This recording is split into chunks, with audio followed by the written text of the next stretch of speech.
Hi, I'm John Noser. This is Board Game Geek TV. I'm here at Gen Con 2013. We're going to be taking a look at Eldritch Horror. I have Anton Torres next to me from Fantasy Flight Games. Real excited about this one. Hello, John. Hello. How are you? So I'm doing okay. All right. So tell me about the game. So awesome art, by the way. Thank you very much. We are super excited about this one. This is a cooperative board game for 1 to 8 players. And that may sound familiar. So anyone who's ever played Arkham Horror will recognize that this is in the same setting as the 1920s. Okay. There's a sort of pulp horror feel infused with H.P. Lovecraft's Cthulhu Mythos. Well, there you go. All right. What is different about Eldritch Horror is that the scale of the game has expanded to encompass the entire globe. As you can see, take a shot here. We have everywhere you would want to be. Every single place, including Antarctica. Antarctica, the heart of Africa. So, on a superficial level, the map is different, but there are still map locations. The game is filled with innovation, and that's what I'm hoping maybe to just show you what is how the game differs. That sounds great. And why this is such an exciting release for us.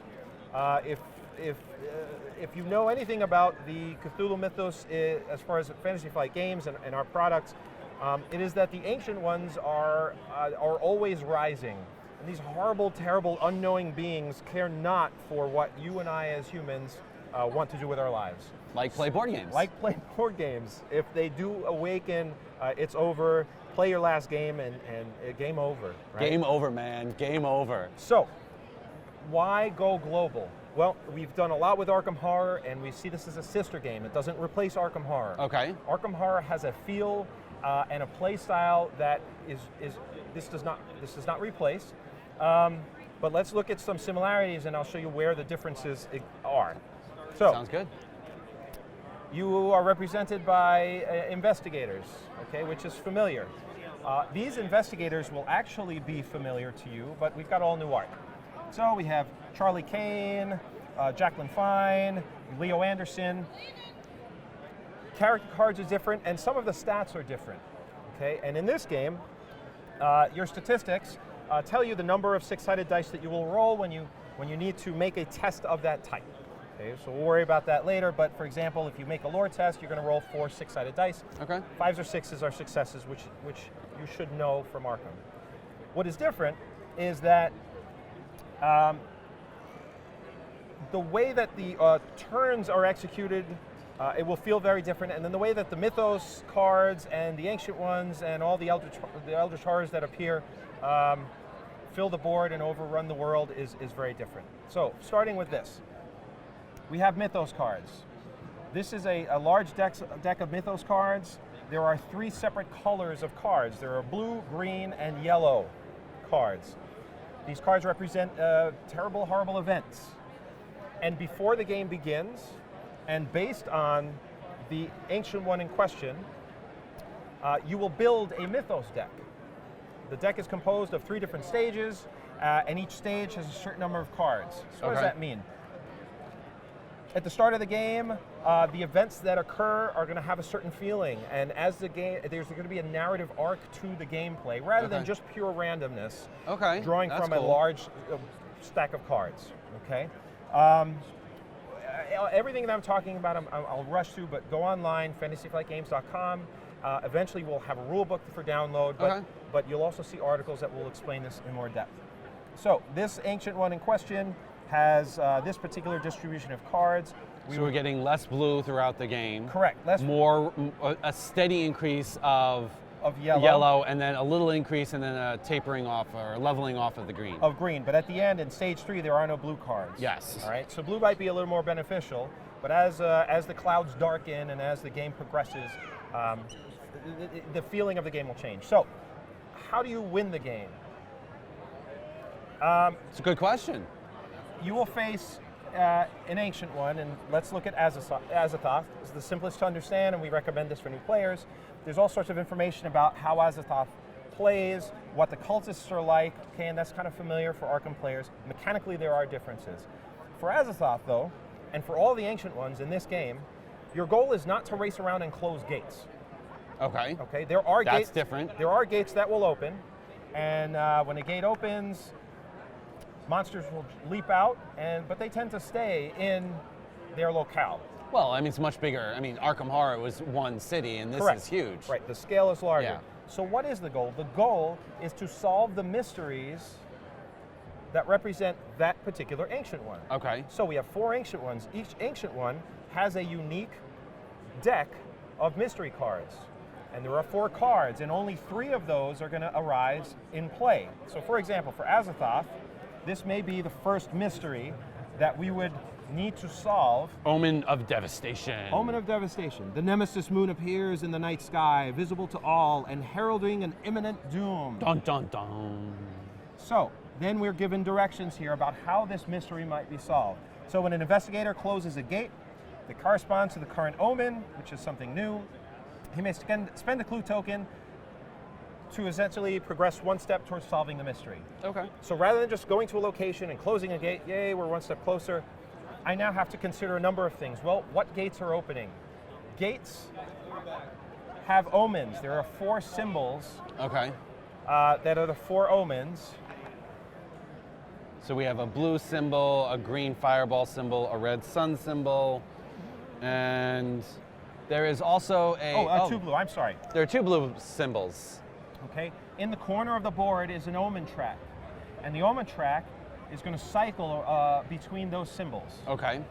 And that essentially is telling you what gates are going to be more active. And Okay. it'll also cause triggers with lots of other cards in the game. So in this case, for Azathoth, to solve this mystery, we need to close a gate that corresponds to the current omen symbol. Okay. So I can't just wander anywhere and find a gate.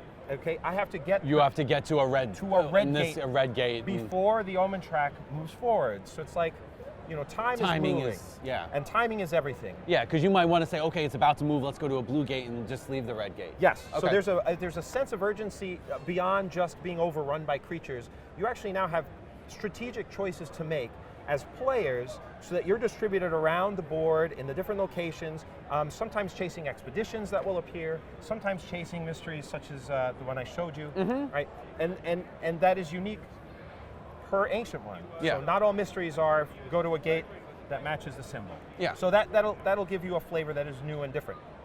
And there's going to be, as you said, there are more of these than you're going to use in a game. So each game you play with the ancient one is going to be slightly different. Yes. And that is you solve 3 or 4 mysteries, but you don't know what 3 mysteries and how they will arise. Fair enough. It also depends on player count. So some things will be very challenging, but that scales to player count, which is something we wanted to include in the game. So now, the other thing that occurs is gates. Folks might be familiar with gates, where you enter other worlds. You know, there is an otherworld deck, but again, the goal is not to leave the board and then come back and close the gate.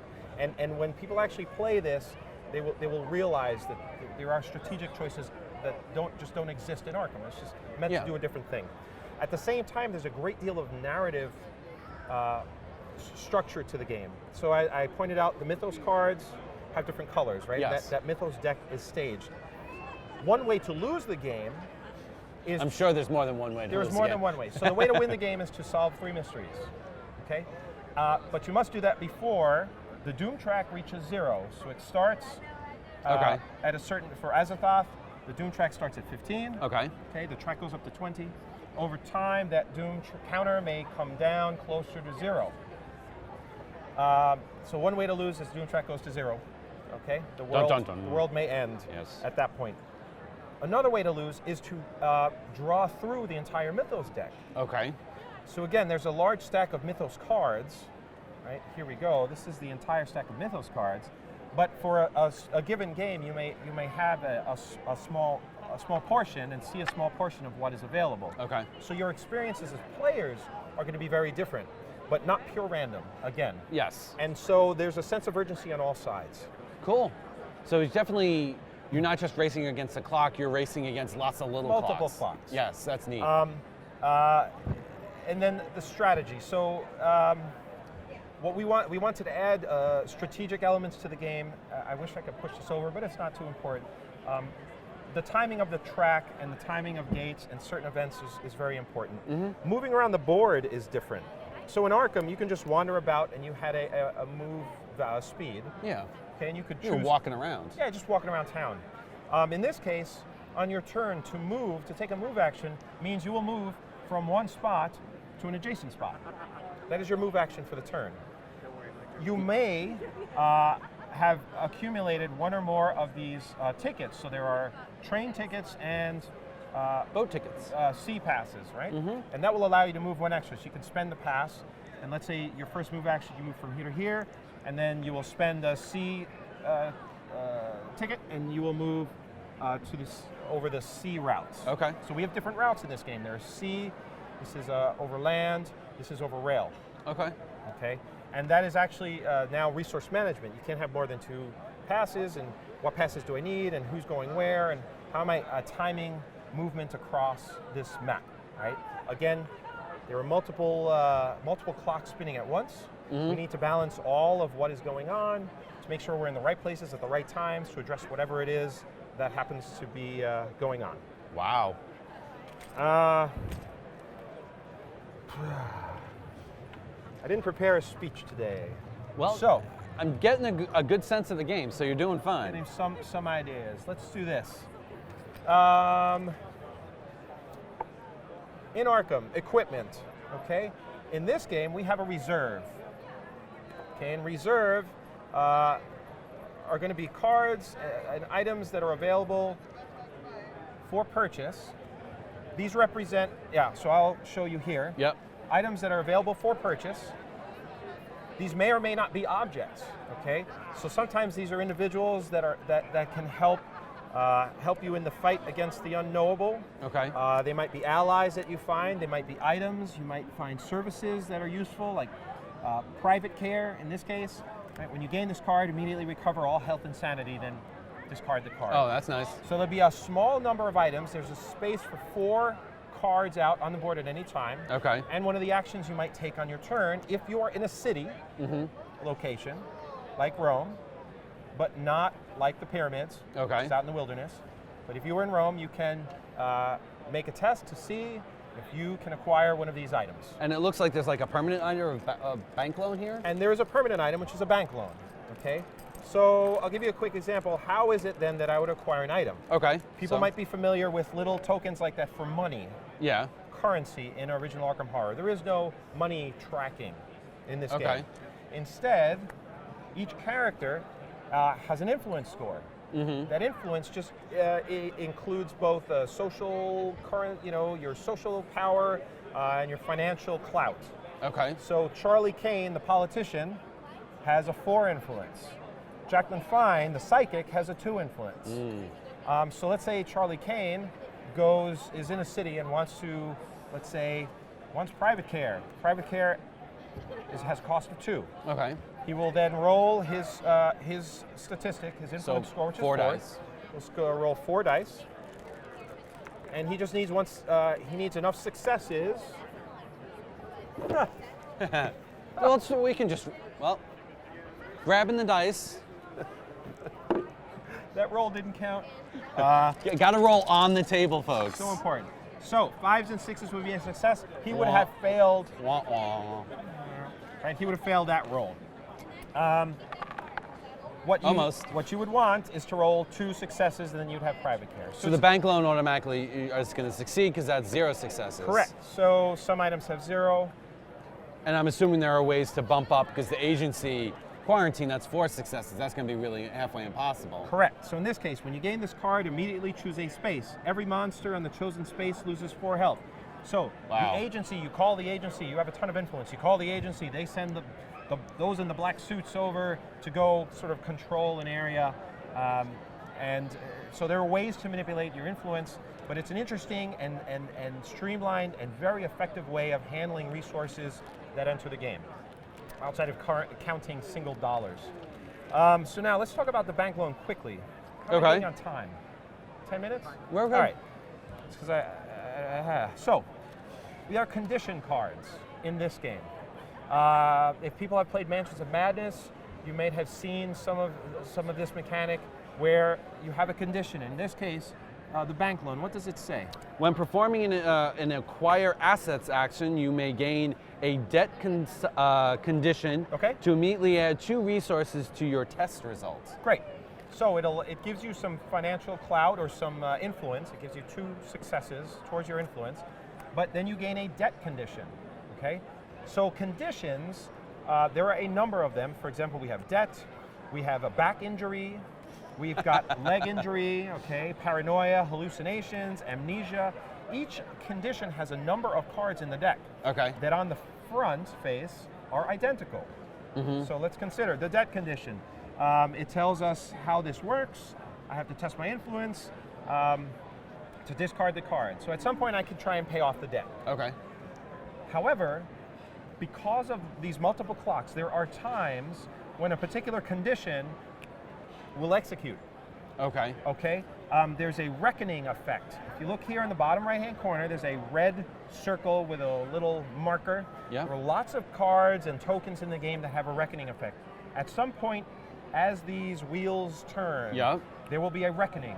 Okay, a Mythos card will be revealed. The reckoning. And everything that has a reckoning icon on it will then trigger. In this case, it says on a reckoning, some men have come to collect on your debt. Uh-oh. Flip the card. Uh-oh. Let's see what happens. Hitmen. Oh, man. I took out the loan to the wrong people. All right, back alley loan. Oh, man. So you now see that it was no ordinary bank you borrowed from. Some armed men confront you and demand that you repay, to repay what you owe. And then there's a symbol. That symbol is a strength test, right? It matches what's on the card. Yep. I would then make a strength test to try to fight the hitmen. And if I fail, I would lose 3 health. Wow. I hope some of the other debt cards aren't that bad. Well, the debt cards, again, all the conditions, each of the conditions have these different 2 possessions. narrative and mechanical effects on the back. So you never quite know what you're in for. In gameplay, it just adds a ton of narrative. I mean, I took about a bad bank loan from strangers. And Vinny's come to collect. Uh-oh, my knees are gone. Now I'm on the run. So that's one way that conditions come into play. Another way is with injuries. For example, I might be trying to get to an expedition, which I'll mention in a moment, in the pyramids. And on my way trekking through the wilderness, I discover that I fall into a ravine, and I make an observation test, perhaps. Right? Observation would represent my ability to find that ditch before I fall in. If I make it, great, I pass, and I can continue to that location. If I fail, perhaps it says draw a back injury condition. And so you would this deck is always shuffled, and you just take the first back injury or the first condition that matches what you were told. Again, the face is identical, but if there's a reckoning, in this case it says test your strength. If you fail, flip the card. Muscle spasms. Your hand begins to shake uncontrollably, breaking whatever you are holding. Oh, man. Your whole body is overcome with tremors. Discard 1 item possession and become delayed. Oh, wow. So there's a narrative that will unfold. This being an adventure game, that will unfold with real mechanical effects that are just interesting enough that we must deal with them. But nothing that I need to try and remember between turns or between rounds, like ARPM, like, hey, what's sitting out? It just sort of sits in front of you, and reckoning tends to trigger these things. Okay. But you will remember the story when you broke into some, a curiosity shop here, and then you broke your leg doing so, and then later on you're entering the pyramids and you trip and fall, and now you're spasming, and you broke the statue that you found, and now you're out. You're out of luck. It's a ton of fun, and we're very excited by it. It looks awesome. Those are conditions. Okay. What else? I don't know. Let's look at Mythos cards. Mythos cards. 5? Great. So Mythos cards. Mythos cards are revealed 1 a turn. Okay. The way that the turns execute, players have an action phase, then players have an encounter phase, and lastly there's the Mythos phase, which essentially is the game acting as a player. When a Mythos card is revealed, there are symbols at the top. So one thing that you might notice is you work top down. It's very simple. Okay. The Mythos symbols on the top are actions that will take place. Sort of the board will go in motion. There's a whole set of potential things that will occur. I'll show you here the cheat sheet. The Mythos card icons, Advance the Omen icon, which is this wheel that has different symbols, right, which might cause... That's one of your clocks. That, one of your clocks. Yep. It sort of points to what hotspots are perilous at the moment. The reckoning symbol, okay, will cause our back injury is going to turn into spasms. Back injury or Mythos cards might trigger. Monsters have a reckoning effect sometimes. Sometimes they'll move around and gobble up or attack players or move to different locations. Spawn gates. There's a monster surge where monsters will spawn out of whatever is the current omen. Spawn clues, place Eldritch tokens, or place rumor tokens. And of all of those symbols, a Mythos card will only introduce some, none, or all. Okay. And so again, every card will be unique. Some elements on the board will change, game state will change. Then we have our narrative block that will somehow be related to or match those items. And after we've done that, then we go through and trigger an event or take whatever actions are at the bottom, which is fairly familiar. Yeah. But mechanically, it's a lot of fun. Again, there's strategy now that you have particular, you can gauge what might be a threatening area next. It sounds like there's a lot of really well integrated moving parts where things are going to affect this and then it's going to come down the line, it's going to affect you later and all this kind of stuff. And I like the integration of it. It sounds really neat. You know, I got a debt which helps me here, but then all of a sudden the hitman, they broke my leg, and then all of a sudden then I'm having back spasms and sure. Yeah, that's neat. Yes. And great. 3 questions from the release date. We're looking at Christmas 2013.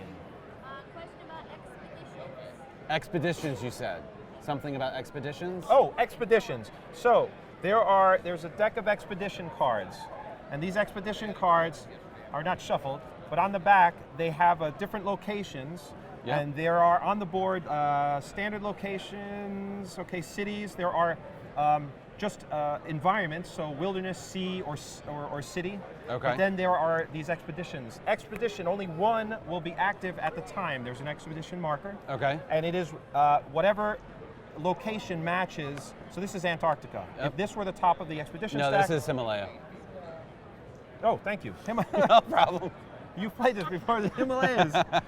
This expedition token would be out on the board, and if you can get to that expedition marker in time, then you can reveal the expedition card, and then You work top down again? you work top down. And this is actually sort of a mini adventure. It's a series, it's a branching series of actions to take, choices to make, and tests to make. And then there's a pass and fail. Now, is this going to play over multiple turns, or are you just going to resolve it right when you start it out? Or When you arrive, you will have an encounter phase. So let me so that's expeditions. Was there a third question? Yes. Playtime per player. We say 2 to 4 hours, and you can play 1 to 8 players. We've been playing 2.5 with like a table of 4 or 5. It plays faster than Arkham does, just in how these wheels are interlocked and how it unfolds. Okay. If I may introduce one last thing. Oh, yeah. Go for it. I've been saying action. I've said action. Players take actions. There is a different order of play in the game. There is an action phase. There will be a start player. And in the action phase, each player in turn order will resolve up to 2 actions of their choice. Those actions are travel, which means move from one place to an adjacent place. Using your tickets and stuff. And then if you have a ticket, you move 1 extra. Okay. Or 2 extra if you have them. Or you can prepare. That's the second action you might take. To prepare is you gain a travel ticket of your choice if you're in a city, because you can't only buy them in the city.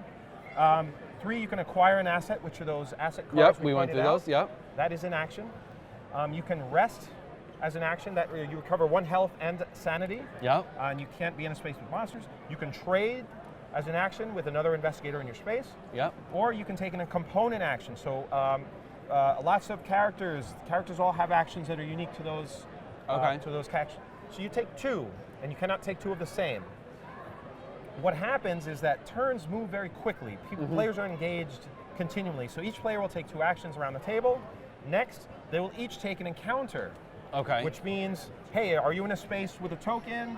Let's say it's a monster. Are you going to battle the monster? That would be an encounter. If you're not in a space with a monster, are you going to have an encounter in that space? So, if you're in the U.S., you might flip over this card, and then depending on your location, you would then have an encounter in that location. So you have the New World, Europe, and Asia.